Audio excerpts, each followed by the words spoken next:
И здравствуйте, дорогие друзья! Сегодня решил попробовать новую игрушку Hellblade. Не знаю, мне, честно говоря, такие жанры не очень нравятся.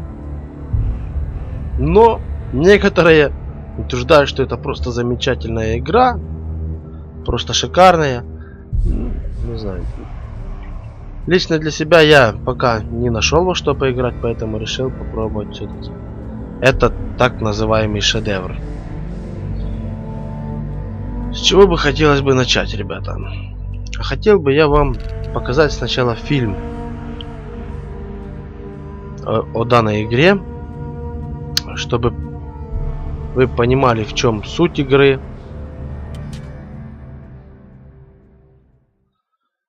Также сразу говорю,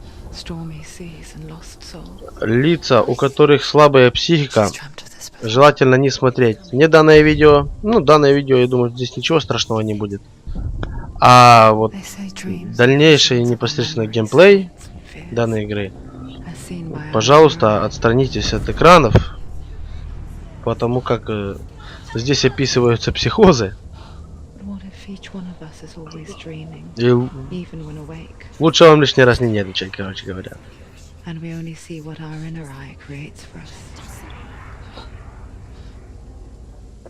Is this what hell is? A world shaped by Senua's nightmares. Maybe that's why people fear seeing the world through her Как вы видите, игра сама по себе довольно неплохо сделана. Еще, конечно, увидим, все-таки, да, ролик есть ролик. Еще увидим геймплей. Ну, графика, по-моему, здесь отменная. Я еще не играл.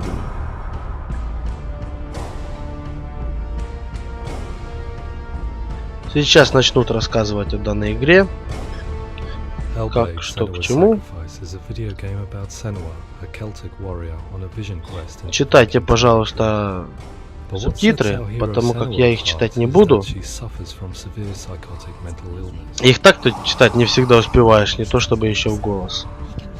Поэтому, если что, нажимайте на паузы. И читайте, внимательно читайте. Здесь довольно интересные факты описываются. А я пока что, пожалуй, умолчу. Приятного просмотра.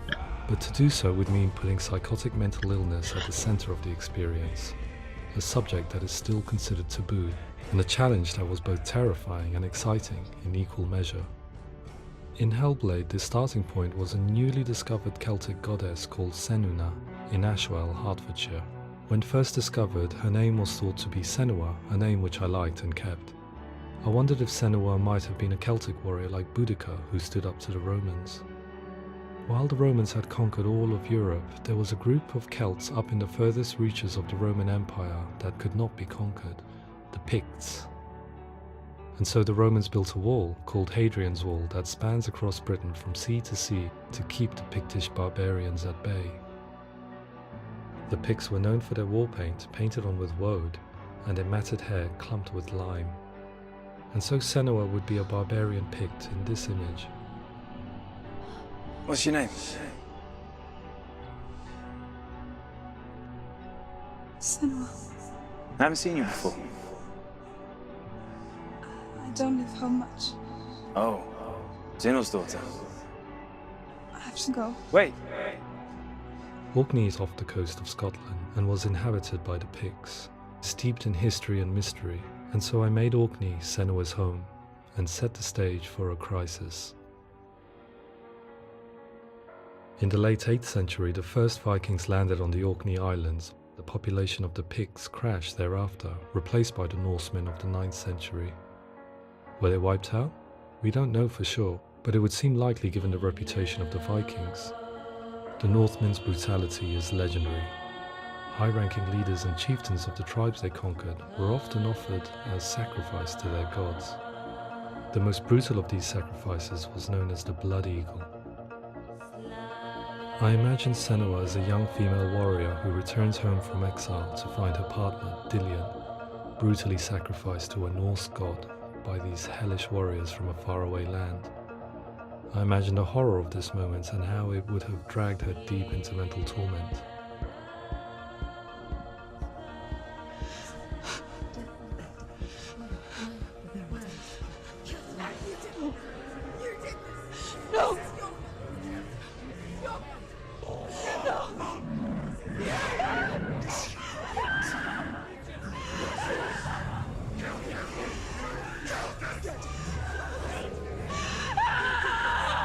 I came to learn that the Celts had a sophisticated and nuanced perspective on the nature of mental disorder. One term they used was gelt. A gelt is a man or woman who has been driven mad by a curse, battle trauma, or grief.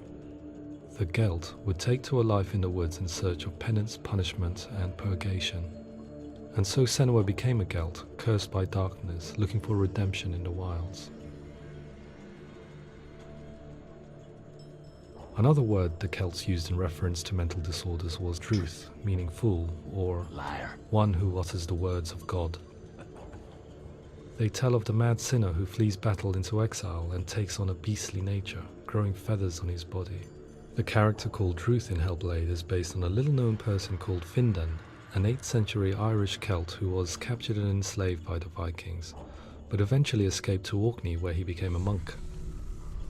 I will tell you my stories of hell, if I may walk with you. Upon meeting Sенua, it would be his stories that fuel her quest deep into their world of gods. The Northmen say the world will come to an end.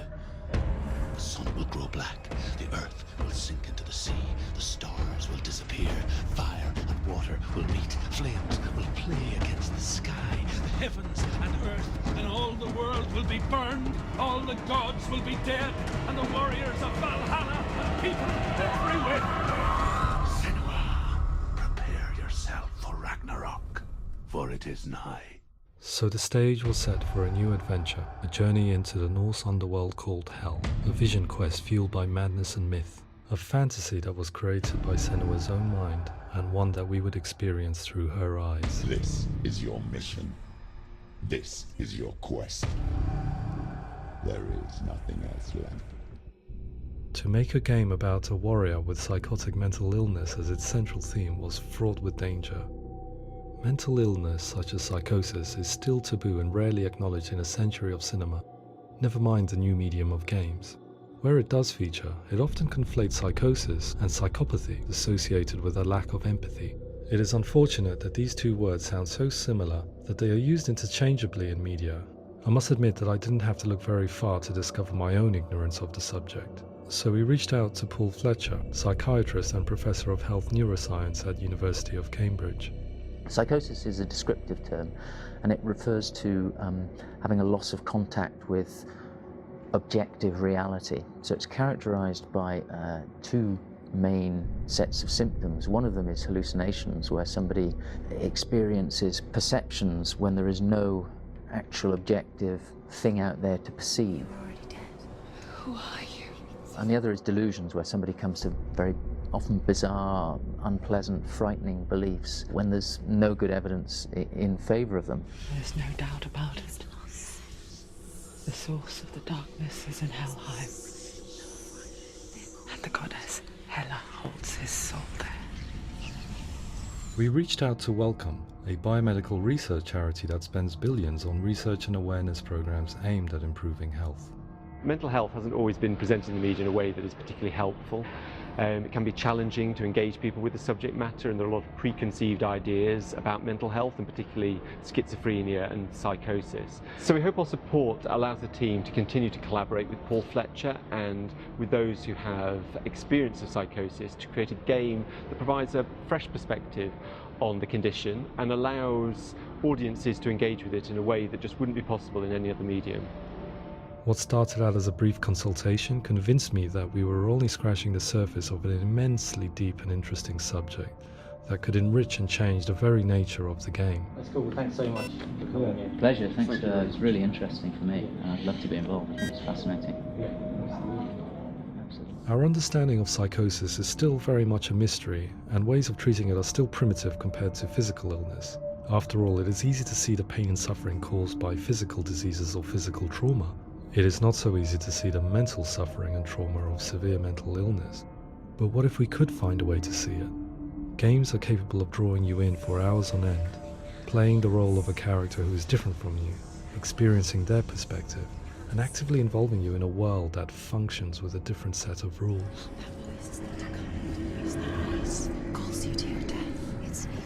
If we were to represent Senua's psychosis, we would have to simulate voice hearing, a common attribute. But how can we simulate something we have no first-hand experience of? Professor Charles Fernyhough, a leading expert in voice hearing from Durham University, offered his help. Hearing voices is an experience that is usually associated with severe mental illness, and crucially we know that hearing voices is a part of ordinary life for many people who don't meet the criteria for mental illness. Yeah. Oh, that's not him in real life. We know voices vary according to where they appear in space. Voices can appear far away in the distance, they can appear right there in your ear, they can seem to be coming from inside your head. Based on the information Professor Fernyhough provided, I put together a sound brief and invited some actors to the studio. We recorded the actors using a binaural microphone, which records the 3D spatial position of sound, replicating the way sound is heard by human ears. It gives you an incredible sense that the person you are listening to is right there beside you. Can't see how she's going.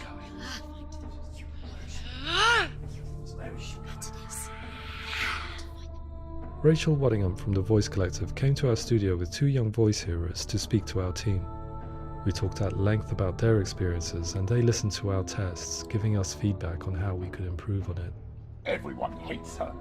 She's cursed. It's very hard to represent what this experience is like, partly because it's such a personal, intense, emotional experience. It's testament to how Ninja Theory have been listening to what the researchers are saying, but also crucially listening to the experts by experience. What they've come up with is so compelling. It's by far the best representation I've heard of what these experiences are like.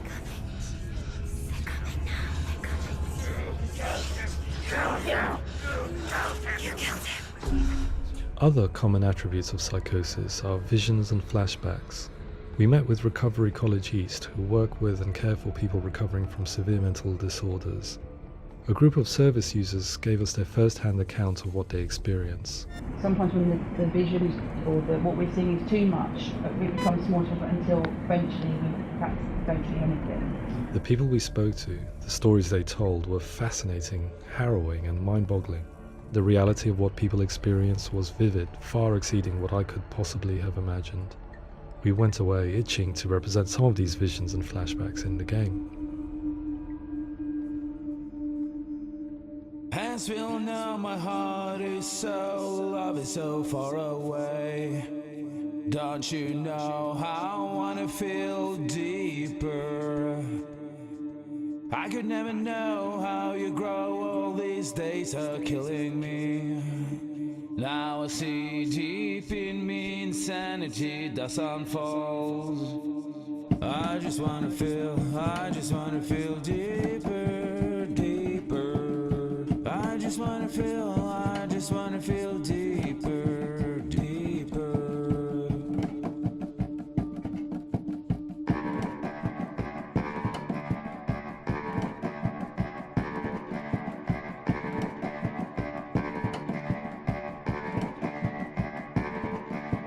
As we all know, my heart is so, love is so far away. Don't you know how I wanna feel deeper? I could never know how you grow, all these days are killing me. Feel like this, read like this, I just wanna live, that's all. I just wanna feel deeper, deeper. I just wanna feel deeper, deeper.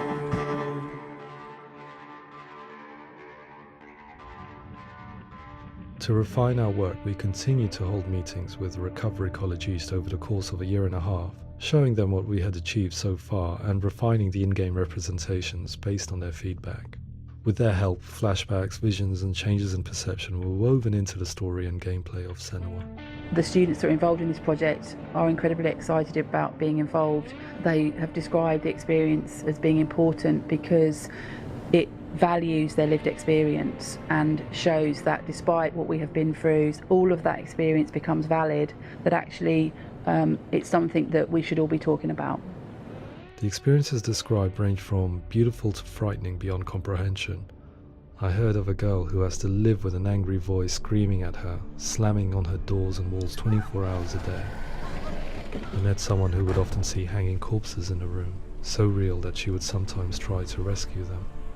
The panic and fear that comes with such visions is entirely understandable, and it can be a living horror for some. Worthless, weak, pathetic. Go on, feel sorry for yourself, because there is no one left to do that for you.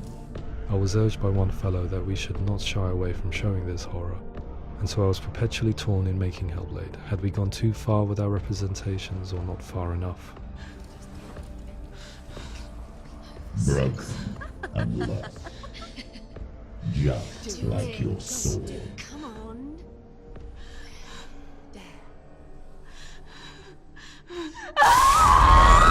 In some ways, voice hearing and visions were the low-hanging fruit, so to speak. There's another aspect of psychosis that is much harder to explain, but one that I think video games are uniquely able to represent, which are often called delusions. People begin to see patterns in the world. They begin to link things that most people wouldn't link. Most of the things that we might think would be coincidence or, not worth commenting on. Nevertheless, that might have a particular salience or importance for them.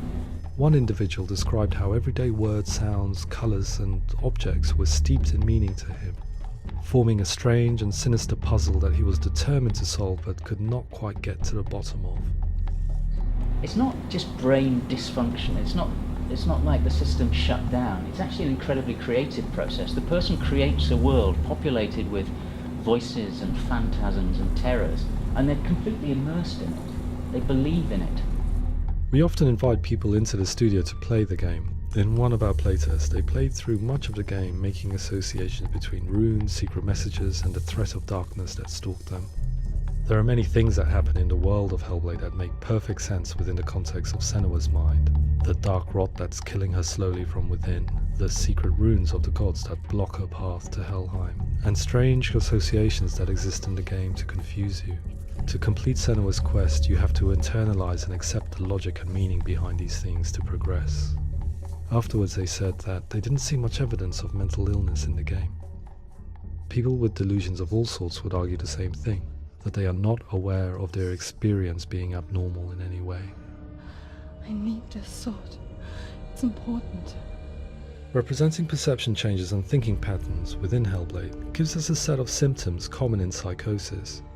But people with lived experience were keen to emphasize another point, that it is wrong to define a person by their symptoms. Quite often, the illness comes not from the symptoms, but from the stigma, isolation and mistreatment that comes about from the rest of society.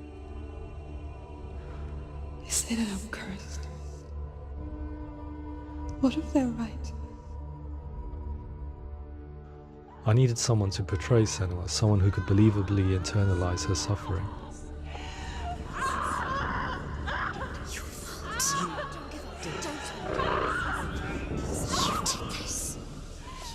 Melina Jurgens, our video editor, had been a stand-in for Senua over a few months while we perfected our motion capture techniques.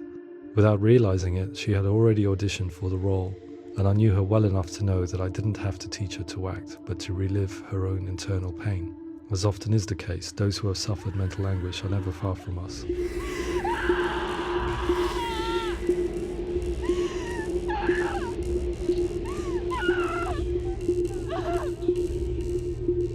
My hope is that by creating a compelling and aspirational character in Senua who feels very much real, albeit in a fantasy setting, we can provide a lens into her reality, a different one to yours, and this is where storytelling comes into play. I imagined her life based on common threads in real people's lives. She was always prone to psychosis as a child. Her mother Galina also heard voices and had visions, so perhaps there was a genetic aspect. Or perhaps it was cultural, as she lived within a world without science, of gods and superstition, as exemplified by her druid father Zimbal. Psychosis developed in her late teens to early 20s and was exacerbated by stigma and isolation at the hands of the clansmen and her father. This darkness, it's spreading. The trauma of seeing her lover Dillian sacrificed tips her over the edge, making her remodel her reality around a concept that connects everything: the darkness. So the question, is what Sенua experiences real? Can only be answered by saying, yes, it is real. It is her reality. All of her suffering will have been for nothing. It's just a matter of time.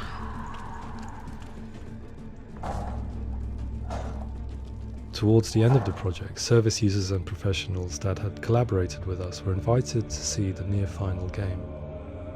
It was a chance to see if the game had reflected their views or if it had misrepresented them. For me, being involved in especially developing Senua's character has been really important, and being able to bring in my perspective and what I see and what I hear, and having that built into the game has been a real privilege. It's gritty and it's meaty, and there are some tough subjects in there that are being tackled with honesty.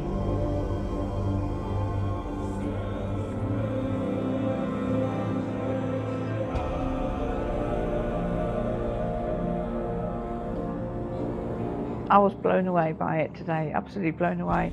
It was just fantastic to get the opportunity to use our lived experience in a very creative way. There's nothing tokenistic about the work we've put in. It feels like we've been listened to, things have been taken on board, and I think there was a lot of realism in the game itself, and it feels very authentic.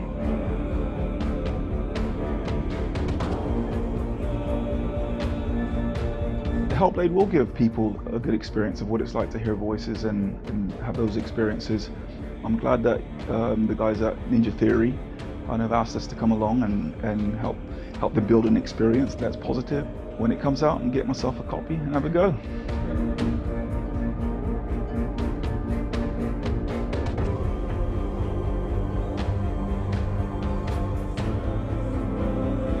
I think all the way through I was really inspired by how the conversations have translated into the game in a way that I think I didn't imagine was possible. So wonderful, really wonderful.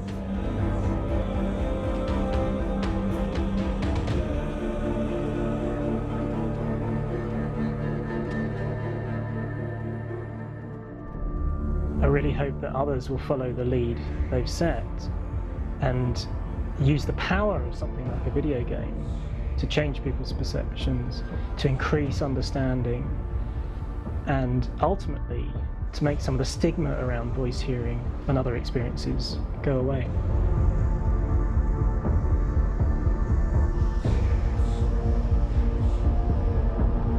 For me, it was really exciting to see something that I explore scientifically being represented so beautifully in a character who's trying to penetrate the mysteries of the environment in which they've been placed, with all of this strange uncertainty and noise and conflicting information that they're getting. I'm very excited by this way of trying to represent mental illness, because I think it actually might be offering us insights that we wouldn't get from pure scientific explorations, and actually giving us quite an empathic view of what it might be like.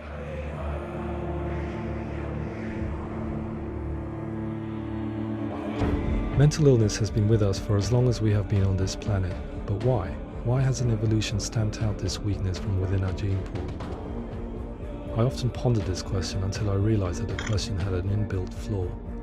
It assumes that being and thinking differently is a weakness. The only reason we have computers, spacecraft, medicine, poetry, art, and yes, even video games is because individuals are able to simulate new abstract realities in their minds and share them with the rest of us. We need people to be willing to see differently in order for us to progress and survive as society. And we need to be open to these new ways of seeing. And it is this spirit that motivated me to create Senua's story and share it with you.